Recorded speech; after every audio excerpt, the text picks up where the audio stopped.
ጉጅለ ጻድቃን ኣብ ሓደጋ ኣለዉ ዝብል ብርግጽ ኣብ ዝሓለፈ ሰሙን ሓደ መረዳእታ ናባኹም ኣቢልና ነርና ብዛዕባ ከበደ ፈቃዱን ጻድቃንን ዝገበርዎ ዝርርብ እዩ ነይሩ ናይ ስልኪ ዝርርብ ልክዕ ከምቱ ኣብ ቅድሚ ሒደት ኣዋርሕ ዘውፃናዮ ናይ ብስራተ ማረን ናይ ጻድቃንን ዝርርብ ልክዕ ከምኡ ናይ ከበደ ፈቃዱን ናይ ጻድቃንን ዝርርብ እውን ኣውፅኦም ከበደ ፈቃዱን ጻድቃንን ኣብ ሓደጋ ኣለዉ ኣብይ ኣሕመድ ነዚኦም ዋጋ ከኽፍሎም እዩ ዝብል ግምታትና ኣቕሚጥና ነርና ሕዚ ግን እቲ ጉዳይ ተሓዊሶሞ ዝነበሩ ተዛተይቲ ናይቱ ሽርሒ ኣለምቲ ጻድቃንን ከበደ ፈቃዱን ጥራሕ ተይኮነስ በዓል ብስራተ ማረ በዓል ኣሰፋ ብርሃ ካልኦት እውን ዘለውዎ ምዃኑ ተረዲእና ኣለና እዚ ጥራሕ ተይኮነ ስርዓት ብልጽግና ነዞም ከምዚ ይገብሩ ኣለዉ ዝበሎም እንታይ ክገብሮም ከም ዝኽእል እንታይ ዓይነት ማዕለማ እንታይ ዓይነት ሽርሒ ይኣልመሎም ከም ዘለውን ተወሰነ መረዳእታ በፂሕና ኣሎ ማለት እዩ ለዚ ንንጻድቃን ሓሊና ንነሰፋ ብርሃ ሓሊና እንተይኮነስ ክገብሮ ዝኽእል ብተግባር ትማል እውን ዘምስክሮ ዝነበረ ስለ ዝኾነ እዚ ንምርዳእ ዝኣክል እዩ ቅድም ኢሎም ብስራተ ማረን ጻድቃንን ዝተዘራረብዎ ናይ ስልኪ ምልልስ ኣቕሪብና ኣብ ዝነበርናሉ እዋን ጻድቃን ስለ ህዝቢ ትግራይ ኣየግድሰንን ስለ ኣብ ትግራይ ክኸፈት ዝኽእል ኩናት ኣየግድሰንን ስለ ተመዛበልቲ እውን ኣየግድሰንን ኢሉ ሰብኣውነት ዘይብሉ ፀረ ሰብ ዝኾነ ሰብ ምዃኑ ኣሕሊፍና ነርና እዚዩ ካልኣይ እዮም ደጊሞሞ ዕላማ ጻድቃን እንታይ ምዃኑ ብተግባር ምስ ከበደ ፈቃዱ እውን ኣብቲ እዋን ንሱ ጥራሕ ተይኮነ ሕዚ እውን ኣብይ ኣሕመድ ይርከቦ ኣይርከቦ ብዘየግድስ እቲ ዕላምኡ የሳኽዓሎ የሳኽዓሎ ብዘየግድስ ጻድቃን ዕላምኡ ንኸሳኽዕ ይኸይድ ከም ዘሎ ብተግባር ንኣብይ ኣሕመድ ነጊርዎ እዩ ማለት እዩ እንኸበደ ፈቃዱ ኮኑ ካልኦቶም ባይዘ ወይ ባዕሉ ይፅውዖም ነይሩ እዩ ቃል ብቃል እከለ ንጉዕሽ ገብረ ንኸበደ ፈቃዱ ንእከለ እንዳበለ ይፅውዖም ነይሩ ብዙሓት ኣለዉ ነቲ ሕዚ ዝግበር ዘሎ መኸተ ዘይድግፉ እንዳበለ ዓዲ እንዳሃለዉ ሽሞም ይፅውዖም ነይሩ እቶም ዝደልዮም ምስኡ ዝሰርሑ ዝነበሩ ዘበሉ ብዝኾነ ኣብ ልዕሊኦም ተሪር ስጉምቲ ክወስድ ከም ምዃኑ ጭብጥታት በፂሖምን ኣለዉ ሕዚ ኣይከባሮምን ኣብ ልዕሊ ትግራይ ይፍሕሶኑ ዘሎ መፃወድያ ክሰርሕሉ ዝኽእሉ ክለኣኽዎ ዝኽእሉ ፀረ ትግራዋይ ዝኾኑ ፀረ ትግራይን ትግራዋይን ዝኾኑ ሰባት ስለ ዝኾኑ ሕዚ ዘይከባሮም እዩ ነገር ግን መወዳእትኡ ናይዚኣቶም ናይ ባንዳ መወዳእታ እንዳበልና እንገልፆም ዝነበርና ጉዳያት ከም ዝኾኑ ብተግባር ኣረጋጊፅና ኣለና ንሕና ማለት እዩ ንምንታይ ኢና ዝኢልና ካብ ናይ ኣብይ ኣሕመድ ተግባር ብምብጋስ ምርኣይ ይከኣል እዩ ግን ንሱ ጥራሕ ኣይኮነን ምክንያትና ካብ ናይ ኣብይ ኣሕመድ ተግባር ንበገስ እንተኢልና ይትረፍደ ጻድቃን ህዝቡ ሸይጡ ዓዱ ክሒዱ መንነቱ ክሒዱ ናተይ መሳርሒ ኣሎ ኢሉ ኣብይ ኣሕመድ ክርህርሃሉ ነቱ ሓላፍነት እንተይተረፈ ናብቲ ሕዚ ወፂዋ ዘሎ ደረጃ ንኽወፅእ ዝገበሮ ናይ ባዕሉ ዕድል እሕሊፉ ዝሃቦ ብፃዩ እውን ኣይኮነን ኩሉ ግዜ ከም ንብሎ ለማ ጣልያን እዩ ነይሩ ካብ ጣልያን ንኣውስትራልያ እንዳጓየ ሰዲድዎ ነይሩ ካብዚኣ ከይዱ ኖርዌይ ከይዱ ኣሎ ይመላለስ ኣሎ መከረኛ ኣብይ ኣሕመድ ከዓደ ድሕሪኡ ሰለልቲ እናለኣኸ ናይ ሃገር ሃፍቲ እናመደበ ደድሕሪኡ እንዳኸዱ እንታይ ይገብረሎ ዝብል ዝስልሉ ቁፅራት ቆፂሩ እዩ ንለማ ዘስልሎ ዘሎ እዚ ባዕሉ ለማ ቃል ብቃል ዝብሎ እዩ ኣይ ቲንክ ሽመብኡ ረሲዕዮ ኣለኹ ሰፋ ዝበሃል ሕዚ ናይ ድሕንነት ኣማኻሪ ኮይኑ ተሸይሙ ዘሎ ብርግፅ ግን ዋላ ደረጃ ኣማኻሪ ይበሃል እምበር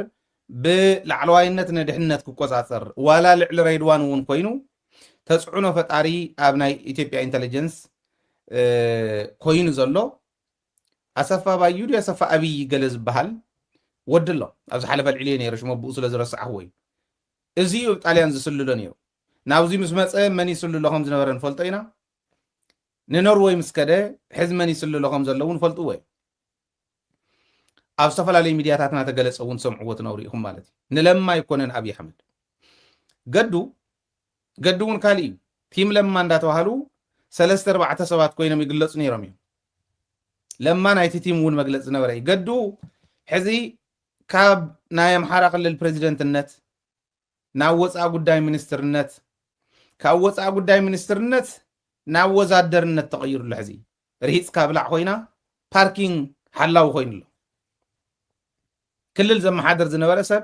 ናይ ፓርኪንግ ሓላዊ ኮይኑሎ ብርግጽ ገንዘብ ስለ ዘይብሎም ኣይኮነ ኣነ ከምኡ ኣይጥርጥር ገንዘብ ስለ ዘይብሎም እዮም ከምኡ ዝገብሩ ዘለው ዝብል ፍጹም ከምኡ ዝበለ ገምጋም ይብለ መምሰልቲ እዮም ምክንያቱ ትማሊ ኣብ ልዕሊ ህዝቢ ትግራይ ጀኖሳይድ ንኽፍጸም ቀንዲ ተዋሳእቲ ኮይኖም ዝተዋስኡ ሰባት ምዃኖም ከይትርስዑ የምስሉ እዮም ዘለው ሕዚ ዝነበሮም ገንዘብ እንዳውፅ እንተወሊዖም ዳ ክትሓዝ እንዲዮም ኣብ ፓርኪንግ ይሰርሑ ኣለው ኣብ ከምዚ ይሰርሑ ኣለው እንተተባሂሎም ከም ገዱ ግን ባዕሉ እውን እንዳወፀ ከፍተኛ ስልጣን ወደ ወዛደርነት ተቀይሬ ነው እየሰራ ያለሁት ይብለካን እዩ ሓሳቡ እየ ዝብላ ኣነ እንተኮይኑ ጽቡቕ እንኳዕ እውን ኮነ እንኳዕ እውን ተመከራ ጣዕማ ግን ኣይኮነን ኢለ ስለ ዝኣምን እየ ኣነ ሓሶት እዩ ገንዘብ የብሉን ጎዶ ይብልን ዝኩሉ ገንዘብ ሰረቐኸ ገንዘብ የብሎም ኣይኮነን ከምስሉ ህዝቢ ክእምን እዮም ከም ዝገብሩ ዘሎ ካልእ ተሪፉ ናይ ቲኤምኤች ገንዘብ እውን ጠፊኡ ይብልን ኣነ ሰባት የምስሉ እዮም ዘለዉ እምበር ኣብ ዝኾነ ኣቐሚጦም ኣለው ዝብል ይትረፍዶ እዚኣቶም ክልል መራሕቲ ዝነበሩ 1.6 ሚልዮን ገንዘብ ወፅዩ ማለት ካልኦት ኣታውታት ናይ ኣባልነት በልዎ ናይ ዩቱብ በልዎ ናይ ካልእ በልዎ ኣታው እውን ወሲኽካ ተኣምራት እዩ ስለዚ ከክንደይ ይኸፍሉ ከም ዝነበሩ እውን ስለንፈልጥ ኣብ ሓደ ቻናል ስለ ዝነበርና ክንደይ ይኸፍሉ ከም ዝነበሩ እውን ብደንብ ስለንፈልጥ በፍጽም ተኣምር ዝተገበር እንተዝግበር ከምኡ ዝበለ ገንዘብ ከጥፍዎ ይኽእሉ እንገዱ እንታይ ይወስዱ ከም ዝነበሩ ንፈልጦ ኢና ትረፍደ ንሶም ቶም ናህና ልያቡ እውን ቶም ደቀቕቲ ተልመዴን ልያቡ እዚኣቶም እውን ንኸምስሉ እምበር ዘይብሎም ኣይኮነን ኣብ ካፌ ሓድሩ የብልናን ኢሎም ይልምኑ ታክሲ ይዝውሩ ገለመለ ንሪኦም ኢና መረዳእታ እውን ኣለና ግን መረዳእታታትና ሒዝና ክንዘልቕ እንዲና እንታይ ከም ዝኸውን ቅድሚት ክንርኢ እንዲና ናህና እውን ከምኡ እዮም ክብለኩም ደልየ ሕዚ ናብቲ ዋና ጉዳይና ንመለስ እሞ ንኣብነት በዓለ ሰፋ ብርሃ ካብ ኣብይ ኣሕመድ ተተኮብቲ ኮይኖም መሲሎም ይረኣዩ ኣሎ ኣብዚዩ ሮያል ፋሚሊ ኣብ ዝሰርሕሉ ቦታ እዩ ዘስርሕ ዘለዎ ኣውስትራልያ ማንም ኣብ ዘይነኽኦ ይደፍዎም ሞ ብናህና ብኤክስፐርት ብግዛዕ ተባሂሉ ደረጃ እቶም ቢዝነስ ዘለዎም ትካላት ዘለዎም እውን ክነኽእዎ ዘይኽእሉ ቦታ እዩ ዘስርሕ ዘሎ ገዛ ኣሰፋ ብርሃ ኣብዚኡ ኣውስትራልያ ጻድቃን ኣሜሪካ ክንደይ ገዛ ከም ዘለዎ ፍሉጥ እዩ ኣብ ባህር ዳር እንታይ ዓይነት ቢዝነስ ከም ዘለዎ ፍሉጥ እዩ በዓል ገዱ እንታይ ከም ዘለዎም ክትርእዎም ትኽእሉ ኢኹም ብደንብ ንቅድሚት ማለት እየ ስለዚ ብዋናነት ኣብዚኦም ለማ መገርሳ ዘይኮነ ንገዶ እንዳርጋቸው ዘይኮነ ንዮሃንስ ቧያለው ዘይኮነ ንበዓል ታየ ደንደኣ ዘይኮነ ኣብይ ኣሕመድ ንጻድቃን ክኾነ ኢለ ነሰፋ ብርሃ ክኾነ ኢለ ንወልደ ስላሴ ክኾነ ኢለ ኣይሓስብን ሕዚ ዝበሃል ዘሎ ጻድቃንን ከበደ ፍቓዱን ጥራሕ እንተይኮኑ ኣብቲ ዝወፀ ዝርርብ ኣብቲ ሓሳብ ንሱ ኣሰፋ ብርሃ ኣለዎ ወልደ ስላሴ ኣለዎ ብስራት ኣለዎ እዚ ዝብል ካብዚ ንላዕሊ ጻድቃን ይኹን እንወልደ ስላሴ ኣብ ቀረባ እዋን ዘነጋገርዎም ሰባት ከም ዝሓበሩኒ ባዕሎም ዘነጋገርዎም ሰባት ከም ዝሓበሩኒ ኣየሽንፍን ኣብይ ኣሕመድ ነገር ግን ብፕሮፓጋንዳ እንተተሸኒፎም ብሚድያ እንተተሸኒፎም ተዓውዓው ፈጢርካ ኢንተርቬንሽን ክህሉ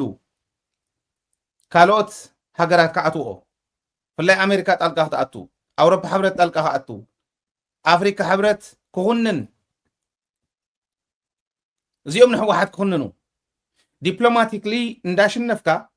ግን ኣብ መንጎ ሃገር ስለ ዝኾነት ኣይ ከምዚ ይገብሩ ስለ ዝረኣኹ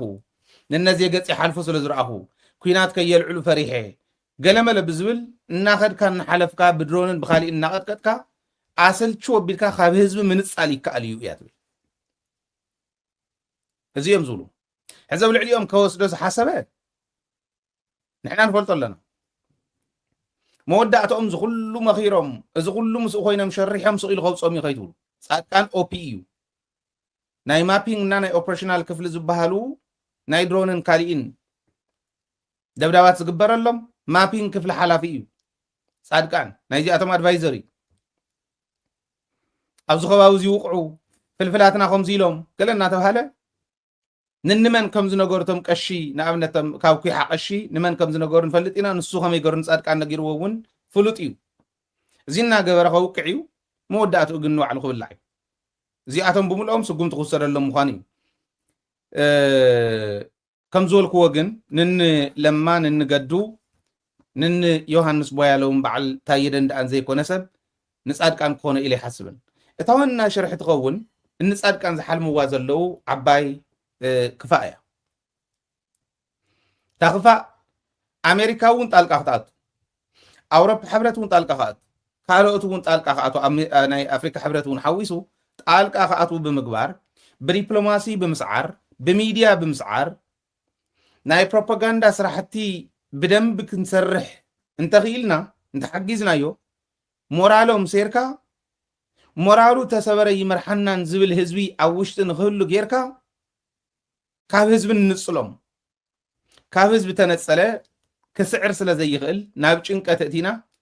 ኦሬዲ ልዕልና አብይ አህመድ ከነረጋግጽ መخሊና እዚ ባዕሎም ዝበልዎም እምበለይ ዝበልዎም እንመን ምዃኖም ፍሉጥ እዩ ቶም እዚ አሒዞም ዝኸል ዘለው ፍሉጥ ግን ይገብርዋ ደለው ይገብርዋኒ ክርእ ዝደላን ኦባሳንጆ መጽዩ ኦባሳንጆ ኦቨርናይት ዩ ተወሲኑ ኦባሳንጆ ለማ አንተና አበሪካ ተባሂሉ ቀዳማአትዩ ሰንበትን ትግራይ ከይድ ትግራይ ከይድ ሓድሽ ነገር የተዛረበ ሓድሽ ነገር የምፀን ተመሳሳሊ ቀድም ሕዚ ተዋሂብዎ ዝነበረ እዚ ተዋሂሉ ተዘርዚሩ ተዋሃቦ ኣይሰርሕን ኣብ ሰሙን ብክልተ ሰሙን ክምለስ የኢሉ ሰነ ዝኸደ ናሓሰ እዩ ሕዚ እንታይ ተዓደመ ቆፀሮ እንታይ ሓዘ ብር ኢሉ መፅ ቆፀሮ ይሓዘ ይመፅእ ኣለኹ ያ ይመፅእ ኣለኹ ተባሂሉ እዩ ደብረፅዮን ተነጊርዎ ካልእ ስራሕ ሰሪዙ ከም ዝረኸቦ ሰሚዕና ኣለና ሕዝታ ይገብሩ ኣለዉ እሞ እዩ بميديا بروباغاندان بدبلوماس بحافشا خنشنف ኢና ኢሎም እንዲኦም ዝኸር ዘለዉ እዚ ኣነ ከሽንፉ በዚ ኣነ ክስዕሩ ታናይ ሚድያ ንራእያ ከም በዓል ዳሞራ ያሕያ ዝበሉ ሓሶቲ ኣብ ሽምግልና ናብ ሓሶት ዝተቐየሩ ሰባት ኣውፅኦም ሆ የብልዎ ኣሎ ኣብዚ ለምቅነ እቶም ዝብለኩም ሚድያ ኣለና ዝብሉ ሰባት ሓዊስካ ኢንተርቪው ዘይተገበረ ደንቆሮ የለን ገልዕ ጓል ገልዒ ፖለቲከኛታት ኢና እንዳበሉ ወፅኦም እንታይ ክብሉ ከም ዝቐነ ይርኢና የመለና ሕዚ እቲ ሓደ እቲ ኢሎም ሞ ተባሂሉ እንደደቤት ዝበፅሓ መረዳእታ ትክክል ምዃኑ ዘረጋግፀልና ኣብ ሚድያ ኢሎም ኣብ ሚድያ ኣለዉ ሆ ይብሉ ኣለዉ ኢንተርቪው ዘይተገበረለ ድለምቅነ ኩሎም ከወፅኦም ዓጀውጀው ይብሉ ኣለዉ በቃ ዝፅሕፍስ ወፂ ዝዛረብስ ሃተውተው ይብሉ ኣለዉ ኣብ ዲፕሎማሲ ክንሰርሕ ኢና ኢሎም ኦባሳንጆ ኦቨርናይት ከይዱ ከም ዝበልክዎም لما أنت تناجر وص أتيا أتتواهيلو أتيو نصبحيتو نتقرأ يسدم كندي ينايز أكل أفريقيا حبرت مس أمريكا مس أوروبا حبرت أتحيزهم قبل علي منقستنا قبل علي حزبنا انت عينتكم سيخدوا اللو زبل طريق والله هم منم نجر زي حزم ممصو منم نجر زي حزم مخادو جين بقى ديسكاليت غورو ديسكاليت يجبر ውጥረት ከምዚ ይርገብ ገለ እንዳልካ ኢኒርስ ዘረባ እቲ ብጣዕሚ ዝገርም እዞም ግብረ እከታት እዚኦም ይሰርሑ ከም ዘለው ትርእዎም ኦባሳንጆ ናብ ትግራይ ምስ ከደ ማሲንጋ ከዓ ማሲንጋ ጥራሕ ይኮነ ካልእ ይሰውን ኣሎ ናይ ኣብ ኣፍሪካ ሕብረት ናይ ኣሜሪካ ተወካሊ እውን ኣሎ እዚኦም ክልቲኦም ብጥምረት ከዓ ኦባሳንጆ ናብ ትግራይ ምስ ከደ بتمرت كعمة أنك أخوص يوم الله مت أنك أتاني أمريكا إمباسي أو إثيوبيا مثلاً أوباسانجو نابتكراي عدت حبير وصي مالتي ني أوروبا حبرتون كأم تلقمي ታይብል መጠንቀቕታ ብሓፂሩ ኩርኩር ናይትን ክእልና እዩ ንዓይ ብሓፂሩ ክትርጉሞ ከሎ ኩርኩር ናይትን ክእልና እያ ትብል ንዓይ መልእኽቲ እየ ዝሕልፍ ዘሎ ስለዚ እዞም ኩርኩር ናይትን ክእልና ዝብሉ ዘለው ኣብ ኣፍሪካ ሕብረት ውሽጢ ኣየኖት ሃገራት እየን ፀረ ትግራይ ዝኸዳ ዘለዋ ንኣብይ ኣሕመድ ደግፈን ህልውና ህዝቢ ትግራይ ጥራሕ ዘይኮነ ህልውና ህዝቢ ኢትዮጵያ እውን ናብ ሓደጋ ዝእትዋ ዘለዋ ሃገራት ንመንን ኢልካ ምግምጋም የድሊ ማለት እዩ ኣሜሪካ እውን እንታይ እያ ትደሊ ኢልካ ምግምጋም ኣውሮፓ ሕብረት እውን እንታይ እየን ዝደልያ ናይ ኣውሮፓ ሃገራት ኢልካ ምግምጋም የድሊ ማለት እዩ እንታይ ይመስለኩም ከምዚ ኢለ ክዛረብ ከለኹ ኣነ ዝፈልጥ እሞ ንዓይ ስሙዕን ዝብል ዘለኹ መሲሉ ክስምዖ ይኽእል እዩ ኣመራርሓ ዘሎ እቲ ህዝቢ ይርዳእኒ ትዝጎድለና ኣብዚ እዩ ፕሮኣክቲቭ ኮንካ ምኻድ እዩ ኣሜሪካ እንታይ እያ ትደሊ ኢልካስ ትግራይን ኢትዮጵያ ናብ የማንን ፀጋምን ከምዚ ጌርካ ሚዛን ሒዝካ ናይ ኣሜሪካ ድሌት ፕራዮሪቲ እንታይ ምዃኑ ብደንብ ገምጊምካ ኣብዚ ክንሰርሐለና ኢልካ ወሲንካ ዘለካ ዓቕሚ ኣብ ድሕሪኻ ሰሊፍካ ምኻድ ምኽኣል እዩ ከድሕነና ዝኽእል ናይ ዲፕሎማሲ ጉዕዞና ብደንቢ ድልዱል ፋውንዴሽን ክህቦ ዝኽእል ከምዚ ጌርካ ምስራሕ ታይን ዝደልያ ናይ ኣፍሪካ ሃገራት ናይ ኣፍሪካ ሃገር ማኒፕሌት ንምግባር ናይ ሓንቲ ለይቲ ዲፕሎማሲ እያ ኣፍሪካ ብዲፕሎማሲ ውድቕቲ እያ ሃንድ ሼክ እኮ ዝቕይሮም መራሕቲ እዮም ፈገግታ እኮ ዝቕይሮም መራሕቲ እዮም ኣምፂኻ ሆቴል መቐለ እንግዶት ገይረልኩም ኣለኹ በቃ ዘይንስኹም ካሊእ የለን ኢልካ ወግዕ ምግባር ተስዮም መንጨብጭቦም እኮ ተቐይሮም ዝሓድሩ መራሕቲ እኮ እዮም ናይ ኣፍሪካ ዲፕሎማሲ ኹም ማለት የውድቆ የትሕቶ ኣይኮነን ዘለኹ ምሁራን የለውን ማለት ኣይኮነ ክንዱ ዝኣክል ግን ክንፃወተሉ ንኽእል ዲፕሎማሲ እዩ ነይሩ ትግራይ ማለት መን እያ ኣፍሪካ ወኪሎም ዝኸዱ ዝነበሩ ፖለቲከኛታት ንኣፍሪካ ንናይ ኣፍሪካ ድሕንነትን ንናይ ኣፍሪካ ጥቕምን ተጠቃምነትን ጠጠው ኢሎም ዝነበሩ ፖለቲከኛታት ዝወለደት እያ ተዓዲ ኣበይ ሞሎ እከለ ኢልካ እንተልዓልካ ዝተእከለ ንሱ እውን ጅግና ብዓለም ደረጃ ወርልድ ክላስ ተባሂሉ ዝጥቀስ ሰብ እናሃለወ ጅግና እዩ ኢልካ ንምቕባል እኮ ዝኣውዮ ዓይነት ገይሮም እኮ ይሰርሑና ኣሎ ክንደይ ናይ ዝኣክል ንጠፍእ ከም ዘለና እንዳሰመጠ ርእሱ ጥራሕ ኣብ ላዕሊ ስለ ዘላ ዘሎ ዝመስሎ ኢት ማሕበረሰብ ኩሉ ንሕወሓት ጥራሕ ዝብል ዘሎ ይመስለኩም ኢሊት እየ ዝብል ኩሉ ፒኤችዲ ኣለኒ ማስተርስ ኣለኒ ዝብል እልፍ ደንቆሮ ተኣኪቡ ፒኤችዲ ማለት ጋውን ተኸዲንካ ብላዓል ቆዊዕ ሰቂልካ ተሳኢልካ ኣብ ግድግዳ ምልጣፍ ዝመስለኮ ክንደይ ደንቆሮ እኮ እዩ ከምዚ ክትሰርሕ ከለኻ በቃ ንሓደ ውድብ ደጊፍካ ወይ ነቲ ካሊእ ደጊፍካ ትኸድ ዘለኻ ዝመስሎ ትጥቀም ዘለኻ ዝመስሎ ናተቓፀልካ ንሓረርካ ትጥቀም ዘለኻ ዝመስሎ ግን ፒኤችዲ ኣለኒ ዝብል ክሪቲካል ክሓስብ ዘይኽእል ክፈላሰብ ዘይኽእል ክንዶ እኮ እዩ ደንቂርና ዘለና ኣብ የሉት ናይ መፍትሒ ሓሳብ ናይዞም ከምዚ ዝበሉ ምሁራን ኢና ባህልቲ እቲ ምሁር እኮ እዩ ዝሓስብ ፖለቲከኛ ከዓ ፖለቲክሊ ንዕኡ ጋይድ እንዳገበረ ይኸይድ ሕዚ እቲ ፖለቲከኛ ባዕሉ ሓሳቢ ባዕሉ መራሒ ባዕሉ ፈጣሪ ባዕሉ ኣዛዚ ስልጣን ኩሉ ጠቕሊሉ እንተሒዙ ከዳምፅ ዝኽእል እዝኒ ምስ ክሓስብ ዝኽእል ርእሲ ተተሓሒዙ ምዃኑ ዘይፈልጥ እንድሕር ዘይሓስባ ንሱ እታ እዝኒ እውን ዘይተድምፃ እንድሕር ኮይና ድንቁርና እዩ ባይዘ መሪሕነት ኣይኮነ ድንቁርና እዩ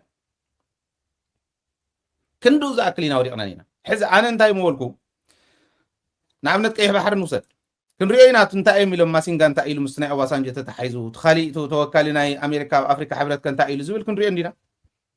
ኣብ ቀይሕ ባሕሪ ረብሓ ኣሜሪካ እንታይ እዩ ድልየት ኣሜሪካ እንታይ እዩ ኤርትራን ትግራይን ሓደ ኮይነን ይኸዳ ኣለዋ ሕዚ ሓቢረን ንናይ ሓባር ህልውና ይቃለሳ ኣለዋ ሕዚ ኣብ ልዕሊ ኤርትራ ዶ ሰብ ልዕሊ ኢትዮጵያ እምነት ኣለዎ ኤርትራን እሽተይ ዝጎድላ እንተኮይኑ እታ ጎደሎ ንሳ ክትድግፈላ ትኽእል ትግራይ እያ ክትምላኣላ ትኽእል ትግራይ እያ ተደጋጊፈን ሙሉእ ኮይነን መሲለን ቀሪበን ኣብ ቀርኒ ኣፍሪካ ተኣምር ክሰርሕ ዝኽእል ሓይሊ ናይ ሰላም ሓይሊ ኮይነን ክቐርባ ይኽእላ እዚ ስለ ዝፈርሑ እቶም ዝላኣኾም ፓፔት ግን ናይ ኢስት ኣፍሪካ ዶሚናንስ ዘለዎ ሰብ ክሰርሑ ዝደልዩ ይፅዕሩ ኣለዉ እምበር ኩርኩር እዩ ገና እዩ ኩርኩር እዩ ገና እዩ ከብስልዎ ይከኣሉን ዶሚኔት ክገብሮ ይከኣለን ዶሚኔት ተዝገብሮ ነይሩ ናታቶም ፓፔት ኮይኑ ግን ነቲ ከባቢ ዶሚኔት ተዝገብሮ ሓጎሶም ኣይኽእልዎን ላንጋ ዝገብሮ እንታይ መሲልኩም ዶሚኔት ክገብረ ይኽእልን ፓፔት ክኾን ዋላ እንተኽኣለ ንመለስ እንታይ ይፈትዎ ነይሮም መለስ ዶሚኔት ይገብር ስለ ዝነበረ ፓፔት ግን ክኾነ ይከኣለ ከመይ ጠፊኡ ንፈልጦ ኢና ብዙሕ ዘይተነገረ ታሪክ ዘውፆ ብዙሕ ነገር ክህሉ እዩ ሕዚ ኣብ ቀይሕ ባሕሪ ዘለውን ስትራቴጂክ ረብሓ እንታይ ይመስል ናይ ኣውሮፓ ሃገራት ትሪእዋ ኣለኹም ባቤል ማንዴብ ክትዕፆ እያ ተዓፀወት ከም ዝበለት ገለ ክበሃል ከሎ ኩላ እያ ፋሕብትና ተኣቱ ኤዥያ እውን ምስ ኣውሮፓ ንምርኻብ ክከብዳ እዩ ምስ ኣሜሪካ ንምርኻብ ክከብዳ እዩ ብርግፅ በቲ ሓደ ገፅ ከም ዝራኸቡ ብኡን ከም ዘሎ ክንሓስብ ኣለና ግን ምስ ኣውሮፓ እንተነኣሰ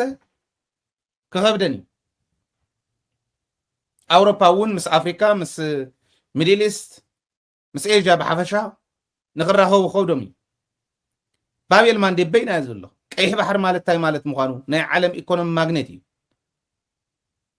ስለዚ ኣውዝዩ ረብሓ ኣለዎን ኩለን ረብሐን ከረጋግፀለን ዝኽእል ሓይሊ ኣለና ዶ የብልናን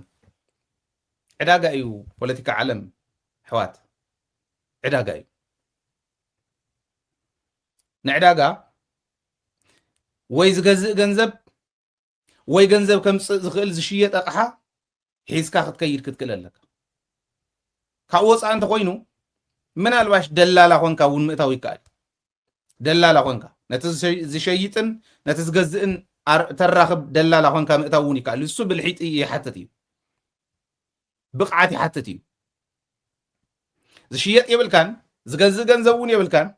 ትሽየጥን እቲ ዝገዝእን ሸይጥን ዝገዝእን ብምርኻብ ገንዘብ ትረክብ እሞ እንተደሊኻ ትገዝኣሉ እንተደሊኻ ድላይካ ክትገብረሉ ትኽእል ኢኻ ከምኡ ማለት እዩ ፖለቲካ ዓለም ዲፕሎማሲ ብፍላይ እሱኢቱ ኣካይዱ ኣነ ዝርዳእን ንሱ ካብ ወፃኢ ንዕዳጋ ዝኸይድ ኣወራቂሕሙ ካብ ምምፃእ ብፍላይ ናና ዕዳጋ እንተኮይኑ ቆንፈ ዘው ኢልካ ፈዚዝካ ክትመፅእ እንተዘይኮይኑ ትርጉም የብሉን ምናልባሽ እውን ሒዝካያ ዝኸድካ ሞባይል ሒዝካያ ዝኸድካ ነገር እንተነይርካ ንብረትካ እውን ተወሪርካ ክትመፅእ ትኽእል ኢኻ ፖለቲካ ዓለም ከምኡ እዩ ናህና እንታይ ዝተርፈና እንተኢልኩም ከመይ ጌርና ኢና ንሕና ነቲ ድልየት ናይ ኣሜሪካ ይኹን ናይ ኣውሮፓ ሃገራት ናይ ኣፍሪካ ሃገራት እውን አንደርስታንድ ጌርና ቀዲምና ፀኒሕና ፕሮአክቲቭሊ ሓሲብና ንሕና ፕራዮሪቲኦም ክንከውን ክንገብር ንኽእል ጎደሎ ናቶም መካሒስና ተመረፅቲ ኮይንና ምርካብ እዩ ተዓብዪ ነገር ሕዚ ብፍላይ ዓበይቲ ስለ ዝኾንና ታሕቲና ዘለና ከምዚ ዓይነት ጌርና እንተዘይሓሲብና ትርጉም የብሉን መኸተ ስለ ዝበልካ ኣብ ዓለም ጉልበት ጥራሕ ትርጉም የብሉ ጉልበት ኣድላይ እንዲ ዓርሰ ምርኮስ ኣብ ኩሉ ኣድላይ ጉልበት ክንብል ከለና ብረት ማለት ኣይኮነን ጉልበት ኢኮኖሚያዊ ጉልበት እውን ወታደራዊ ጉልበት እውን ፖለቲካዊ ጉልበት ዲፕሎማሲ እውን ሓዊሱ ክኾን ክኽእል ኣለዎ ግን እንታይ ይጎድለና ከዓ ካሊእ ነዝዩ ትጉልበትና ዋላ ኣሎ ግን ምህላው ዝርኦ መሪሕነት ኣማዕዲ ዝርኢ መሪሕነት ስለ ዝሰኣና እንተኢልና ኣሎ እንተኢልና ምህላው እንተረጋጊፅና ንሱ ኮሚኒኬት ዝገብር ናይ ዲፕሎማሲ ናይ ኣድቮኬሲ ስራሕ ዝሰርሕ ሚድያ እውን ሕብረተሰብ ዘልዕል ሚድያ ክኾን ኣለዎ ዲፕሎማት እውን ሕብረተሰብ ሒዙ ዝኸይድ ዲፕሎማት ክኾን ክእል ኣለዎ ንምንታይ ንሕና ዳይሬክት ዲፕሎማሲ ክንገብር ይንኽእል ዲፕሎማት ክትምድበ ይትኽእልን ክልል ኢና ስቃዕ ሕዚ ፐብሊክ ተዘጋኢቱ ዲፕሎማትና ህና ስለዚ ከመይ ጌርካ ኢኻ ንዑ ተቀናጅዎ ዝብል ዘይፈልጥ እንድሕር ኮይኑ ካብ ሕብረተሰብ ተገለለ እንተነኣስ ሕብረተሰብ ኣኪቦ ቅድሚት ከፊሉ ሕቶ ናይ ማሕበረሰብ መሊሱ ክኸይድ ዝኽእል መሪሕነት ተዘይሃልዩ ፀገም እዩ መሪሕነት ማለት ህዝቢ ዝፈርሕ መሪሕነት ተኮይኑ ፀገም እዩ ህዝቢ ዝፈርሕ ይኹን ህዝቢ ዘፈራርሕ መሪሕነት ንዲፕሎማሲ ይኹን ብፍላይ ንፐብሊክ ዲፕሎማሲ ይኹን ሕቶ ኣለዎ እቲ ህዝቢ ብፍላይ ንህና ክንዲ ጢጦ ትኾን ጥብ ከብል ክንዲ እምባ ዝኾን ሕቶ ሒዙ ዝመፅእ ኣሎ እዩ ኩሎ ይኮነን ብቕንዕና ዝቃለስ ዘሎ ከፍርሱ እምባ ዝኾነ ሕቶ ከፍርሰካ ዝኽእል ነገራት ክፅሕትረልካ ዝኽእል ሕቶ ሒዞም መፅዮም ዋላ እውን ኮ ኣስተዋፅኦ ዘይገብሩ ይኽእሉ እዮም ክሕብኡ ይኽእሉ እዮም ኣብቲ ክፈላለ ዝኽእል ነገር ምእጓድ ግን ቀዳሞት ዝኾነ ኣለዎ ነዚኦም ሓዊ ዝኾነ መልሲ ክምልስ ዝኽእል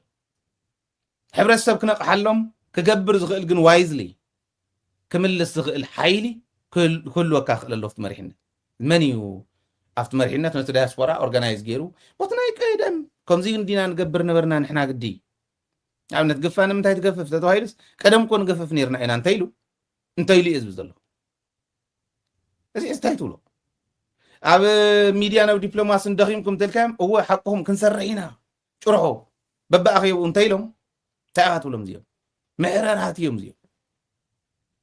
ምሕረራት ከምዚ ክንብል ከለና እዚኣ ቁርፂ ኣቢሎም ምሕረራት ኢልዎም ሃይለ ንሕወሓት ይብሉ እቶም ከይዶም ዝኒአው ዝሓረሩ እዮም ባዕሎም ጨንኦም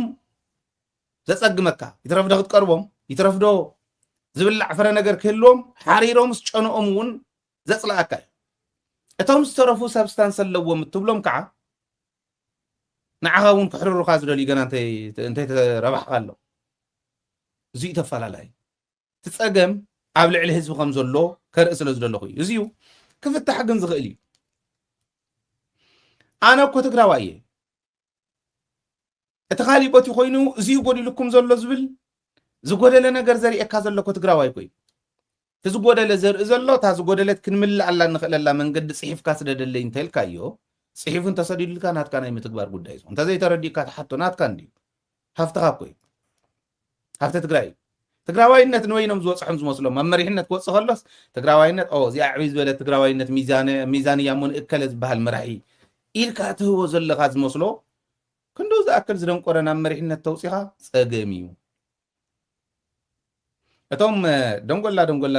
ርእሲ ዘለዎም ንላዕሊ እንተወፅዮማ ስለ ዝኸብዱኻ ንምፍንቃሎም እውን ከበድቲ እዮም ንምቕያሮም እውን እዮም ዝኸብዱኻ ባይዞ ይትረፍዶ ክመርሑኻ ኣይከኣልካን ኢልካ ንክትቅይሮም እውን ከቢድ እዩ ናብ ከመይ ዝበለ መከራ ክንኣቱ ከም እንኽእል ብደንቢ እንዳሓሰብና ክኾን ክኽእል ኣለዎ ክብል ደልየ ስለዚ ኣብዚ ሕዚ ብዲፕሎማሲ ክንፃወት ኢና ኢሎም በዓል ፃድቃን እዮም ዝገብርዎ ዘለዉ ኩሉ ንማሲንጋ በዓል ጌታቸው በዓል ፃድቃን እዮም ኮንቪንስ ገበርቲ ምስ በዓል ጌድዮን ጢሞቴዎስ ኮይኑ ኣብዪ ኣሕመድ ኣይኮነ ኣብዪ ኣሕመድ ኣድላይ ዝበሃል ነገር ከቕርበሉ ክእል እዩ ካብ ወፃኢ የለን እቶም ኮንቪንስ ዝገብሩ እዚኣቶም እዩ ናህና ቻናላት ንምዕፃው እኳስ ኣብርሃም በላይ ፃድቃን ጌታቸው እዮም ንማይ ካመር ኮንቪንስ ገይሮም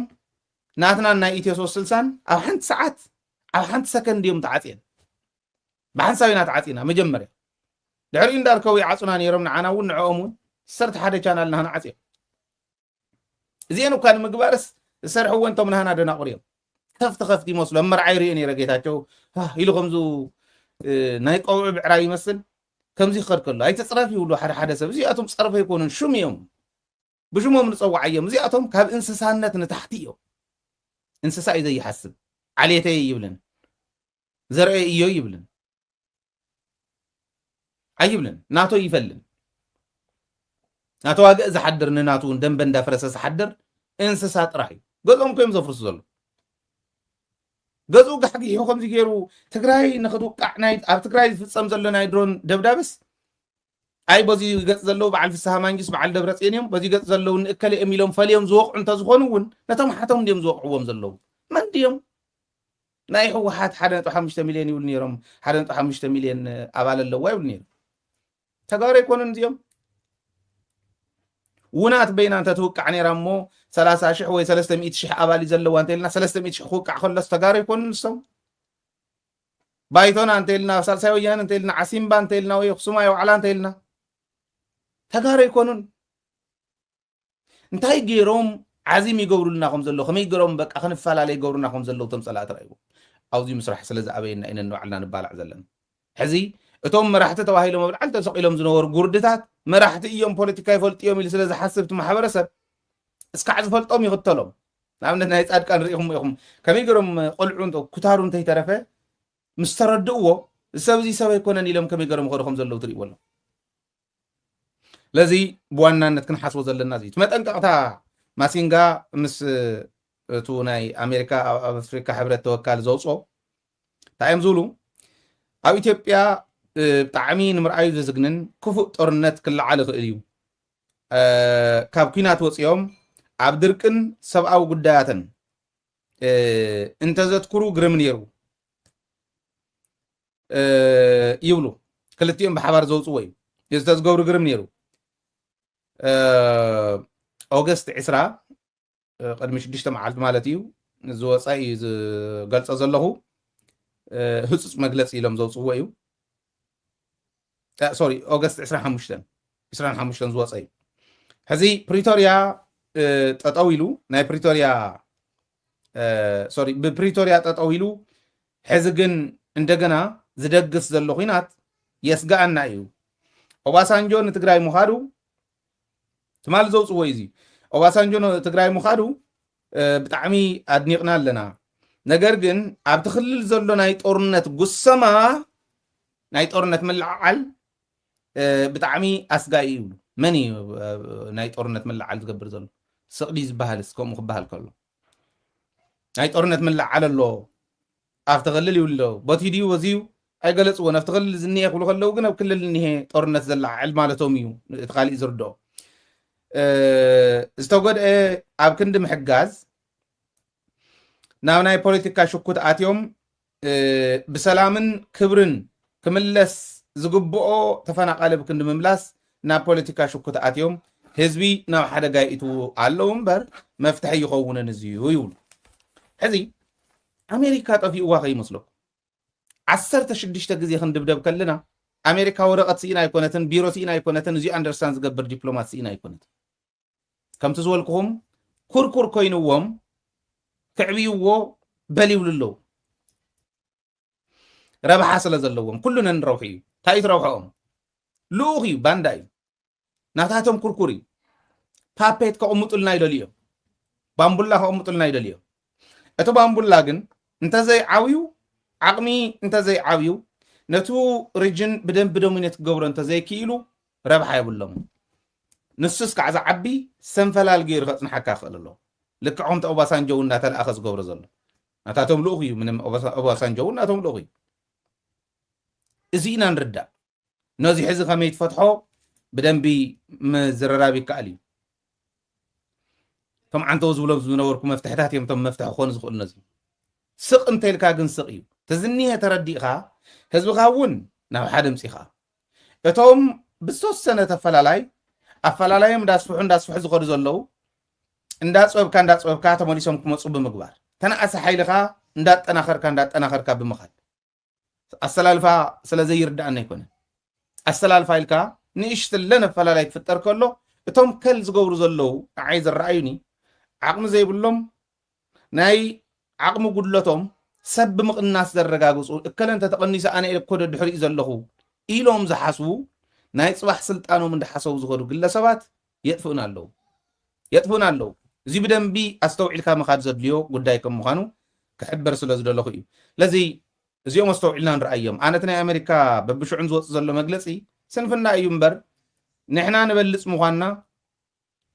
نعوم ونطقمهم نروحهم ونحنا نبلص مخانا